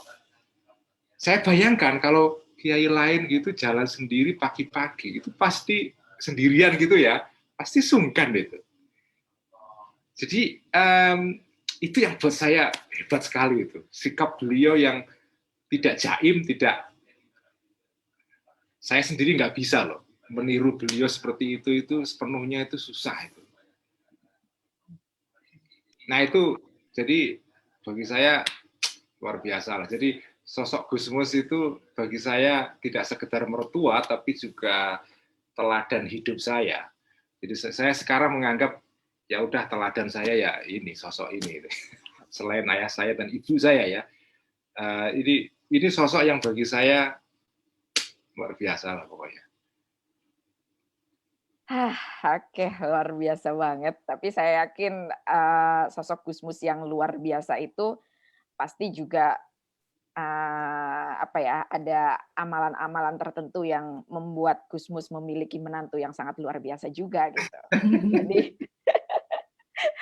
aduh luar biasa banget. Ini saya sampai speechless ya. Tadi kita udah seru-seruan mengetahui cerita bagaimana Mbak Admin dan Pak Lurah dari awal bertemu sampai kesan Pak Lurah ketika bertemu dengan Mbak Admin, dan ya pertemuan yang sangat alamiah banget gitu. Tidak ada seperti yang kita bayangkan gitu antara dua keluarga tradisi pesantren yang dijodohkan atau bahkan yang dipaksakan, ternyata tidak ada sama sekali gitu. Bahkan Mas Ulil tadi belajar banyak dan mengapresiasi banget apa yang dilakukan oleh Gusmus, yang beliau adalah bapak mertuanya. Itu luar biasa banget. Kita juga bisa belajar gitu dari beliau-beliaunya. Nah, ini Mas Ulil dan Mbak Ines kan sudah masuk usia berapa Mbak ini di usia perkawinannya? 23 ya, 20. Wow, di usia 23 tahun. Pasti kan nggak mudah kan Mbak? Apalagi Mbak Ines, Mas Ulil juga pernah ke Amerika, terus kembali, terus mohon maaf saya sering juga Mbak Ines juga sangat emosional misalnya ketika Mas Ulil menghadapi dalam tanda kutip haters dan sebagainya, itu kan pasti itu tantangan tersendiri gitu di keluarga Mas Ulil dan Mbak Ines ini. Dan mungkin juga pastinya juga ada kerikil-kerikil dan tantangan-tantangan lainnya dalam menjalani kehidupan keluarga. Nah, kira-kira bagaimana sih Mas Ulil dan Mbak Ines ini dalam menghadapi tantangan-tantangan dalam kehidupan berumah tangga yang kalau kita lihat, kalau saya lihat secara pribadi gitu ya, ini kayaknya kan pasangan Mbak Ines dan Mas Ulil itu salah satu pasangan yang makin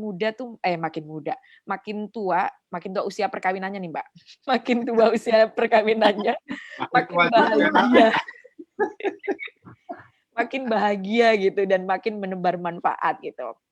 Tapi menuju ke sini kan pasti ada banyak hal gitu, ada banyak rintangan bagaimana biar dalam menghadapi rintangan-rintangan itu sampai di titik ini yang kami melihatnya ini makin tua, makin bahagia dan makin memberi manfaat. Silakan Mbak. Ya gimana ya, sama seperti semua orang lah ya, namanya pernikahan tuh pasti ada up and down-nya, pasti ada episode kita marah-marahan atau bete karena apa gitu kan, selalu ada gitu ya. Tapi makin kesini ya kita makin sadar lah ya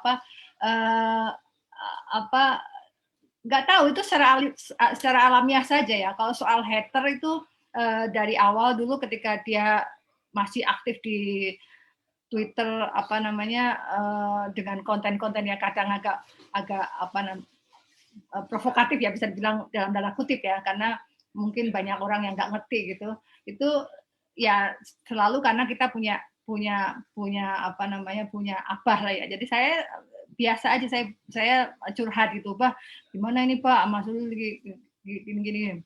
Terus ya biasa itu apa ya gitu. Pokoknya pesan beliau singkat sebenarnya, kalau memang mau di media sosial itu ya jangan tipis kuping gitu. Jadi maksudnya jangan sering tersinggung. Jadi kalau jangan mudah tersinggung. Jadi kalau misalnya nggak kuat mental ya mendingan nggak main medsos sekalian gitu. Tapi kalau memang sudah pengen aktif di sana ya memang harus kuat mental, harus tipis kuping, nggak selalu sedikit-sedikit baperan kayak gitu kan. Nah itu memang susah ya, mudah diomongkan tapi dalam kenyataannya susah. Tapi lama-lama kita tahu kok misalnya kapan kita harus melipir sebentar dari medsos gitu.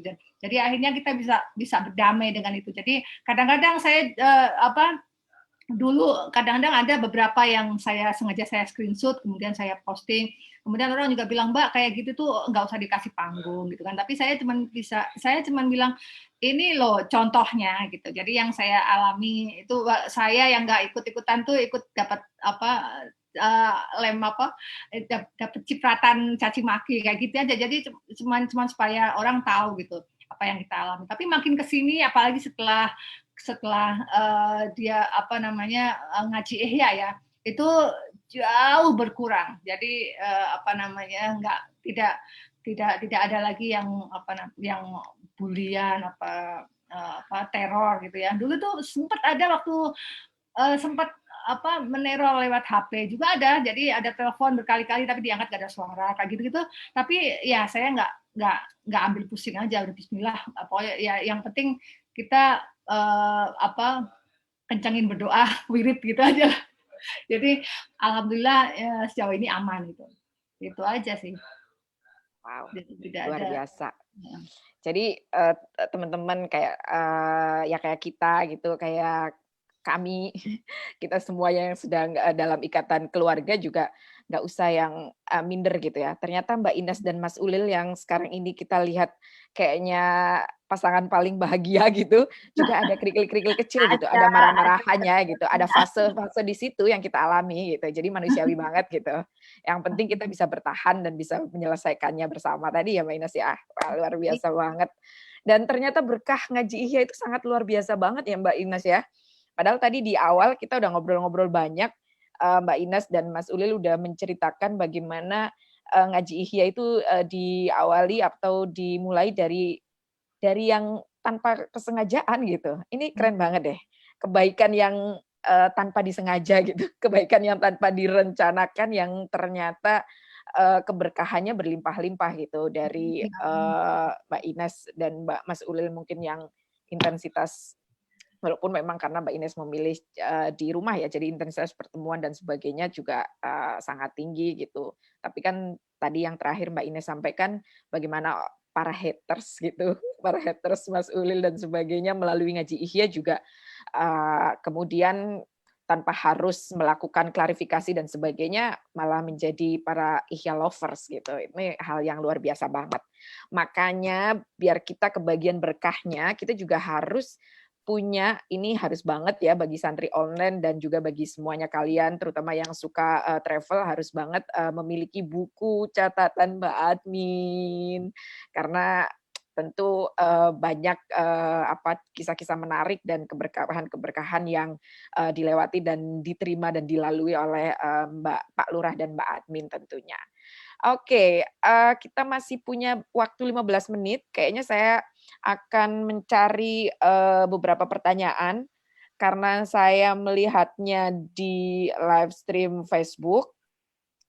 Saya akan mencari pertanyaannya itu kayaknya tadi banyak yang di sekitar kisah asmara Mas Ulil dan Mbak Ines tadi di awal ya. Mungkin karena ikutnya tengah-tengah, padahal kita di awal tadi udah ngobrolin loh tentang sejarah ngaji ihya, bagaimana Mbak Admin kerepotannya di awal mengatur dan mengadmini ngaji ihya yang kita nikmati sampai hari ini dengan sangat baik gitu. Terus bagaimana juga Mas Ulil tadi bercerita pemilihan kitab Ihya Ulumuddin dan sebagainya. Jadi pertanyaan-pertanyaan itu juga kita tunggu, selain juga pertanyaan yang kalian ingin tanyakan, yang biasanya kalau di ngaji ihya kita tidak bisa berinteraksi langsung, tapi di sini kita berinteraksi langsung. Jadi monggo silahkan yang mau bertanya. Sudah ada yang nanya itu Mbak Viro di mana Mbak? Di WA, di WA. Oh di WA. Saya tidak melihat WA. Oke, baik. Saya akan tutup dulu. Oke, di WA. Wow, ternyata banyak ya. Ini saya saking serunya nih Mbak Viro baca WA ini enggak, saya enggak baca WA ini. Saya mengikutinya Facebook karena di Facebook ternyata seru banget kayak kita waktu ngaji online. Yang Facebook itu tugas Pak Lurah Pondok sekarang jadi admin. Jawab. Benar-benar ini Pak Lurah dapat tugas admin ya. Saya sekarang Pak Adminnya, Mas Oke, Admin. baik. Mas Admin, baik Pak Admin. Ini dari ini yang screenshot Pak Admin ini ya? Kok nggak lengkap ya Pak Admin nge-screenshotnya? Assalamualaikum. Oh, dari Sofiana, dari Rifki Sofiana Muhtar. Assalamualaikum Gus Ulil. Kalau berkenan hendak tanya Gus, dari sekian lika-liku kehidupan, momen seperti apa sih yang relevan dengan Al-Ghazali? Wah, ini pertanyaan keren banget nih. Dari lika-liku kehidupan, mungkin kehidupan Mas Ulil atau ya yang dialami Mas Ulil, momen apa yang paling relevan dengan Imam Ghazali ataupun dengan kitab Ihya gitu, yang selama ini diampu. Mau langsung dijawab atau saya bacakan dulu satu-satu, Mas, Mbak? Terserah Mbak Viro. Oke. Kayaknya ini langsung aja deh dia semua. Nah, ini kemudian dari Lailatul Mahsunah. Ini teman saya di Krap ya ini. Oh, Mutiara Mutu menikmati. Mutiara Mutu menikam dari Ihya sebenarnya. Oh, oke. Ini Mutiara Mutu manikam dari Ihya sebenarnya apa ya Mas Ulil? Terus kalau oke, sebentar. Ini dari Mas Boy Ardiansyah. Assalamualaikum Mbak Admin. Nah, ini buat Mbak Admin. Dari Mas Boy, apakah Kopdar Ihya sudah dibuka? Soalnya mau ngundang Kopdar di Sidoarjo, ngapunten.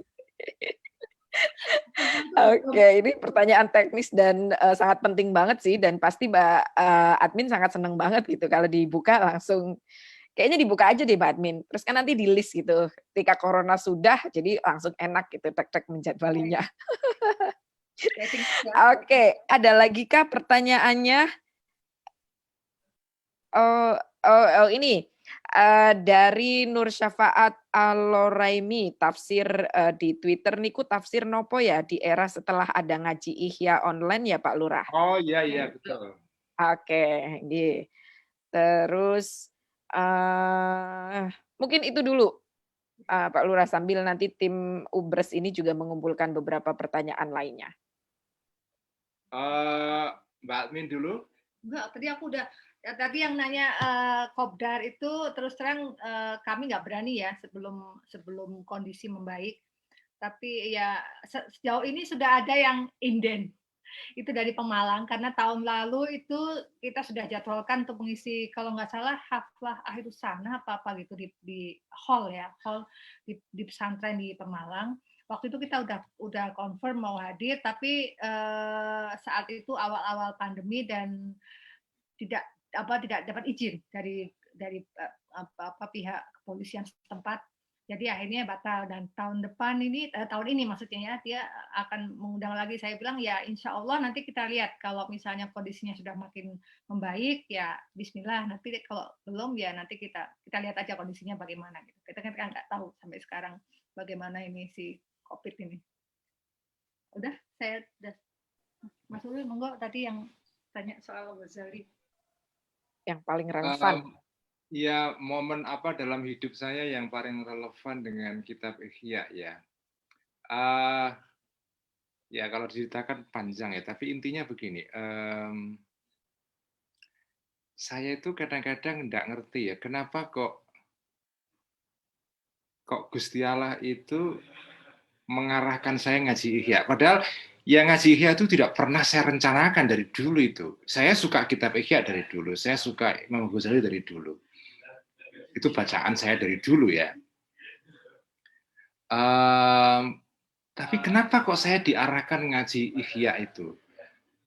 Dan bagi saya ngaji Ihya itu tidak sekedar saya hanya tampil di ngaji mingguan lewat live streaming di Facebook. Tidak hanya itu kan tampilan di luar ya.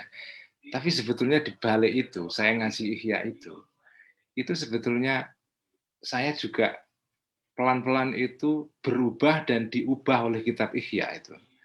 Yang itu nggak pernah saya bayangkan sama sekali. Jadi kitab Ihya itu seperti membantu saya untuk memahami kembali seluruh episode kehidupan saya sebelumnya, dari sejak di pesantren, sampai saya di Jakarta, kuliah di Amerika, balik lagi mendirikan jaringan Islam liberal, terlibat dalam kontroversi pemikiran yang luar biasa, terus kemudian masuk partai politik, keluar dari partai politik, ngaji Ihya, dan seterusnya. Itu terus terang episode-episode yang yang beragam dalam hidup saya itu terus terang begitu saya ngaji Ihya, saya terus bisa melihat kembali dengan lebih jernih ya. Jadi terus terang ngaji Ihya ini manfaatnya bukan saja kepada teman-teman ya, pasti teman-teman bisa mendapatkan sesuatu, saya yakin ya. Tapi saya sendiri itu juga mendapatkan banyak hal. Makanya kadang-kadang gini Mbak Viro ya, kalau saya kadang-kadang malas ngaji Ihya juga karena rutinitas kan, tiap minggu ngaji kitab Ihya ya. Kadang-kadang bosen juga, kadang-kadang saya skeptis. Ini janjane kalau bahasa Jawa itu, janjane itu orang-orang ini dapat manfaat nggak sih dari ngaji? Kadang-kadang saya juga ragu gitu, apakah ini ada manfaatnya atau enggak. Tapi yang membuat saya terus bertahan itu karena saya juga belajar dari kitab Ihya itu, dan hidup saya diubah juga. Jadi dan saya merasa ini, mungkin ini GR saya ya. Saya tuh merasa ada sedikit kemiripan antara trajektori atau perjalanan hidup saya dengan Imam Ghazali. Tapi ini ya kemiripan yang sedikit banget ya. Tapi saya merasa begitu. Ada kemiripan-kemiripan dalam tikungan-tikungannya ya. Itu saya kadang-kadang merasa kok. Jadi saya itu merasa kok saya kok seperti mengikuti jalan Al-Ghazali ya. Kok kenapa begini? Kenapa begitu ya? Jadi saya itu merasa yaitu dibantu memahami kehidupan saya dengan ngaji kitab Ihya ini. Padahal kan isinya kitab Ihya itu kan ya macam-macam kan, tidak seluruhnya itu berkenaan dengan kehidupan saya, tapi membaca setiap minggu itu, setiap saya habis ngaji Ihya atau sebelum mempersiapkan ngaji Ihya ya, dan terutama kalau di tengah-tengah ngaji itu tiba-tiba saja saya mendapatkan banyak hal, dan ini persis seperti yang diceritakan oleh almarhum Kiai Tolha Hasan.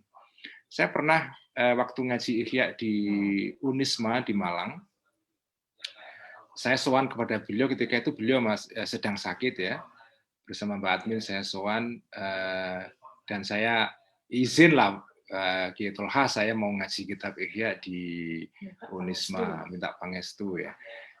Nah beliau senang sekali dan dia cerita, Mas Ulil, saya ini ngaji Ihya itu sejak saya umur 50 tahun dan tidak pernah berhenti, kan beliau tuh wafat kira-kira umurnya hampir ya 85 atau 86 begitu ya. Jadi beliau lumayan lama ngaji kitab Ihya, sekitar hampir 50 tahun beliau itu. Dan tidak pernah absen. Setiap minggu kalau saya ngaji kitab ngaji Ihya malam Jumat, beliau itu malam Kamis, Rebu malam Kamis, saya ngaji Ihya Kamis malam Jumat. Nah, saya tanya kepada Kiai Tolha Hasan ketika itu, saya mau dapat cerita dari Kiai Tolha, apa yang jenengan rasakan ketika ngaji Ihya itu? Kata Kiai Tolha Hasan, saya itu maksud, saya ngaji Ihya itu sudah khatam, saya ulangi lagi. Setiap saya baca kitab Ihya, selalu ada hal baru yang saya temukan yang tidak pernah saya rasakan sebelumnya. Itu persis seperti yang saya rasakan. Saya itu juga mengalami hal serupa seperti yang saya dengar dari Kiai Tolha Hasan itu. Jadi insentif saya ngaji Ihya ini antara lain, makin lama saya ngaji kitab Ihya, itu saya makin menemukan diri saya. Saya makin menemukan diri saya dan saya makin bisa memahami kehidupan saya lebih baik. Kenapa saya dulu begini itu? Saya ditolong oleh Al-Ghazali itu. Wow, luar biasa banget. Ternyata sebegitu relevannya ya tadi kisah-kisah Imam Al-Ghazali, terutama yang ada di kitab Ihya Ulumuddin dengan tadi yang disampaikan oleh Mas Ulil. Mbak Ines, ada yang mau ditambahkan dari beberapa pertanyaan tadi? Enggak lah, cukup kayaknya ya. Tadi yang mutu manikan tadi termasuk itu ya, termasuk ya. Iya, termasuk ya itu ya. Saya kira tadi sudah jawab semuanya. Sudah Mbak Viro. Oke deh. Wow, luar biasa banget ya. Saya kira semua, terutama santri online IHYA juga sepakat gitu. Kayaknya santri online IHYA juga ikut menyaksikan bagaimana pergeseran, bukan pergeseran sih, nggak ada yang bergeser dari Mas Ulil bagi santri online IHYA gitu. Mas Ulil tetap tetap orang yang sangat sederhana, tetap orang yang sangat sangat berpengetahuan luas, orang yang ya seperti itu gitu, dari sebelum IHYA, bahkan di IHYA mungkin semakin matang secara rohani dan sebagainya. Dan ya kalau sebagai santri online mungkin berkahnya ngaji Ikhlaq, kalau di tim santri Ubres ya paling enggak malam Jumat kita ada yang ngingetin gitu loh Mbak. Kalau Mas Ulil kan ada berkah-berkah yang enlightenment. Kalau di kami itu ngaji IHYA itu cuma kayak ngingetin kita semua kok, keburukan kita tuh kayaknya ada di kitab IHYA gitu loh Mas. Terutama untuk santri Ubres, apalagi yang bab-bab afatul lisan itu kayaknya cuma dicontrok kayak gitu, lagi dicontrok kayak nih kalian nih, akhlak kalian tuh kayak gini gitu. Mungkin berkahnya tuh itu doang gitu. Kalau Mas Ulil kan berkahnya tadi ya, ya namanya, dan kita ternyata juga tahu ya dari talk show ini, ternyata Mas Ulil ketika merelaikan ngaji IHYA, tidak ujug-ujug ngaji gitu, tapi Mas Ulil juga mutolaah dulu, bahkan sebelum live juga Mas Ulil berwudu dan sebagainya, itu sangat luar biasa banget. Dan sebagai santri online IHYA pasti kita merasa sangat istimewa banget gitu ya, menjadi bagian dari ngaji online ngaji IHYA ini. Waktu kita udah habis, aslinya kita sampai jam 8 loh Mbak, tapi ini udah sampai jam 9, jadi mohon maaf banget. Jam 9. Tadi dijawab singkat Mas. Maafkan banget, ini dari tim Afkaruna kalau waktunya sampai bleber-bleber, waktunya sampai Gelewer. Seneng kok, alhamdulillah seru ya. Iya seru banget, tapi ini belum ada apa-apanya Mbak. Lebih seru lagi kalau teman-teman semua sahabat online itu langsung mendapatkan buku catatan Mbak Admin. Karena keseruan yang kita lakukan dan kita nikmati malam ini tuh belum seberapa dibanding dengan cerita-cerita menarik di buku catatan Mbak Admin. Karena di buku catatan Mbak Admin, selain cerita-cerita seru yang tadi Mbak Admin dan Pak Lurah, kata Mas Irwan, bocorannya jangan terlalu banyak gitu. Nanti kan udah menikmati gitu. Tapi tenang Mas Irwan, karena itu bocorannya belum seberapa. Belum, itu masih rembesan aja gitu. Banyak banget gitu ya. Karena di sana di buku itu selain cerita Kopdar ngaji IHYA, refleksi Mbak Inas dan sebagainya, juga ada anotasi tentang pesantren, tokoh, kiai dan para aulia. Wah, itu penting banget untuk para santri online dan juga untuk semuanya yang ingin mengetahui hasanah dunia kepesantrenan. Dan di sana juga nanti ada surat spesial dari Gusmus yang ditulisnya pakai tangan gitu. Bukan diketik. Jadi ini spesial banget. Kalau kalian punya buku ini, kalian akan menjadi sejarah di samping juga menikmati cerita-cerita dari Mbak Admin. Dan juga di buku itu juga nanti akan disertai dengan QR code yang langsung menuju YouTube Ngaji IHYA. Wow, ini luar biasa banget bagi santri Ubres yang ngantukan, yang hanya ngubres kalau ngaji dan mau bertobat. Silahkan mendapatkan buku ini, dan kalau mau mutolaah lagi langsung QR code-nya dinyalakan gitu, nanti akan menuju ke YouTube Ngaji IHYA-nya. Jadi kita bisa mutolaah di sana. Dan tentunya sebelum ada yang komentar nunggu Mbak Admin giveaway lagi. Wah, ini kalau santri online hanya menunggu giveaway, ini derajatnya itu hanya derajat bonusan gitu. Kalau mau menjadi santri online yang derajatnya lebih tinggi dari derajat santri bonusan, harus beli langsung. Bila perlu belinya yang banyak, dan mungkin kalian bisa memberikan giveaway untuk lainnya gitu. Apalagi kayak Mbak Uswa yang punya santri, bisa membelikan santrinya yang banyak gitu kan, biar santri-santri juga, ini bagian dari literasi untuk santri dan pesantren gitu loh Ning. buku ini harus dimiliki oleh pesantren dan harus dibaca banyak santri. Jadi bagi kalian yang punya pondok pesantren juga ini recommended banget untuk ada di perpustakaan pesantren, di perpustakaan sekolah dimanapun, ini penting banget gitu ya. Dan masih diskon 20% sampai 5 Februari. Bagi kalian santri bonusan dan santri diskonan silakan kejar sebelum 5 Februari karena Senin harga naik, oh enggak ya, setelah 5 Februari enggak ada diskon 20%. Itu mungkin teman-teman semuanya, Mbak Admin, Mas Ulil, terima kasih banyak. Terima kasih Mbak Firno.